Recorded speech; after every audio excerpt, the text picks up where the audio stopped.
Hi guys, so the title of this video was originally going to be 18 things I learned at 18, but then I realized I'm not that wise and I don't feel qualified to give you guys 18 life lessons. So instead, here are 9 life lessons I learned at 18. I recently turned 19 and I feel like in this past year I've learned so many different lessons and I've changed so much. Not because everything went right, but because most of it went wrong. I've been rejected, disappointed, lost, alone, confused, but I've also grown in so many ways that I've never imagined. And I've done a lot of self-reflection. So if you're 18 or younger, or even older and just trying to figure out life, this video is for you. Now, a warning, these are going to be some tough love advice and some of them may be even a little controversial. But they are all things I wish I knew sooner.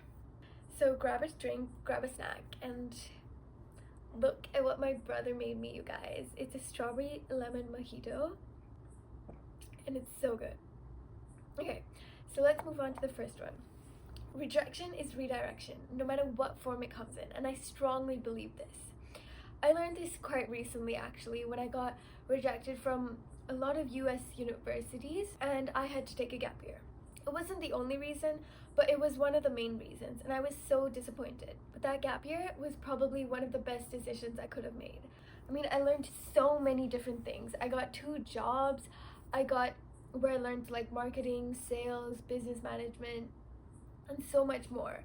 I got to travel and experience different cultures. I got to spend more time with family, and I joined a Toastmasters club so I could improve on my communication skills, and I ended up not even applying to the US again. Instead I applied to Malaysia. So I firmly believe rejection is redirection. Now, this doesn't mean you don't try. It means you have to try your hardest to get it, and then if you get rejected, now you know it wasn't meant for you. Lesson number 2, your mindset is everything. There was a girl in high school who would always have something negative to say about anything. No matter what the situation was, she was unhappy about it. She'd be like, oh, I don't like what she said about this. Oh, this was kind of not how I liked it. Oh, this was too hard. Oh, this test is gonna be so hard, I'm gonna fail. And of course, nothing ever worked out for her because she was always looking for the worst thing that could happen. It's confirmation bias. That's literally how it works. And the opposite is true as well. If you think positive things, then you're gonna see positive results. So always be positive or neutral, no matter what the situation is. Now, lesson number 3. People are fake. Be careful who you trust. Now, this is something I had to learn the hard way. And I was really young when I learned it, actually. And I have trust issues because of this, and I know that.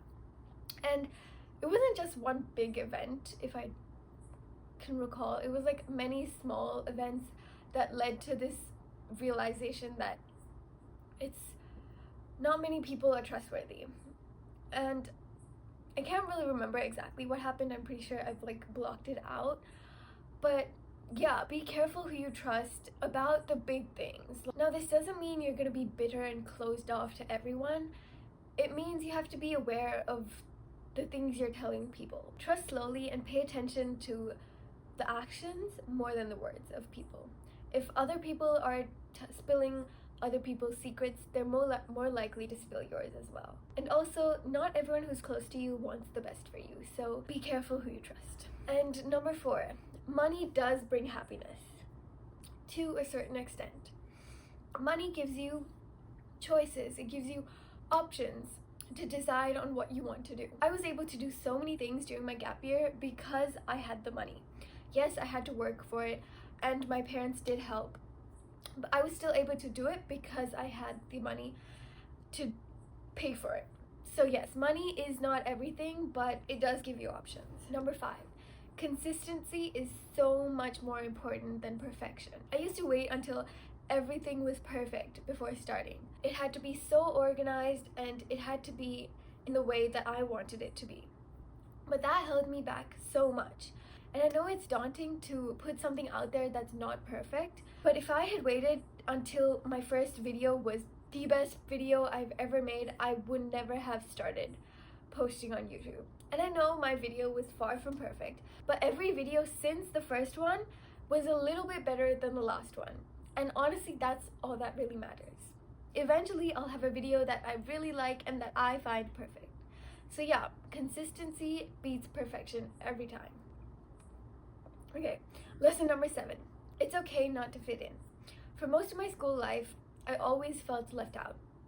I didn't like the things that my friends liked. We shared different interests and talking points. And it took me a long time to realize that it was okay.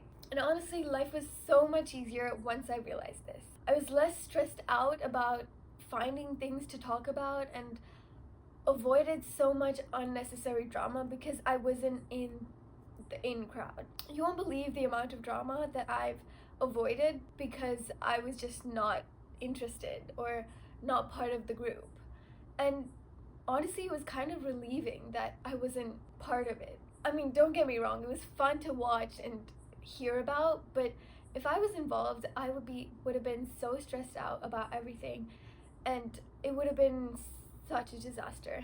So yeah, once I finally realized that those friends weren't for me, I was totally fine with it. And in fact, that's when I started attracting the right friends. And number 8, who cares? I used to, no, I still do. I overthink all the time about everything. What people think of me, how I'd be perceived, whether I was doing the right thing, whether I was saying the right thing, whether I was wearing the right thing. And it was so overwhelming and stressful. But then I'd stop myself mid-spiral and be like, who cares? No, really, if you think about it, who else, other than me of course, needs to care? No one. And this is something I do very often whenever I'm feeling insecure or unsure of myself. I'd be like, who cares, really?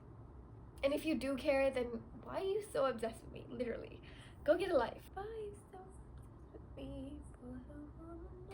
And lastly, and arguably the most important one, be grateful. This one feels simple, but honestly, it's one of the most important things. There are so many people in the world who would kill to have the life you're living. So be grateful for all the opportunities and all the people in your life. There are literal wars going on right now. People are dying, fighting for their lives every day to survive. So yeah, maybe your life could be a little better, but your life also could be a lot worse. So be grateful for the things you have and for the things you're going to achieve, because you are going to achieve a lot. Okay, so that's all I have for you guys today. Thank you guys so much for watching, and don't forget to subscribe and like and all that jazz. Thank you to everyone who already has subscribed. We're almost at 50 subscribers, which is super exciting. So grateful to everyone.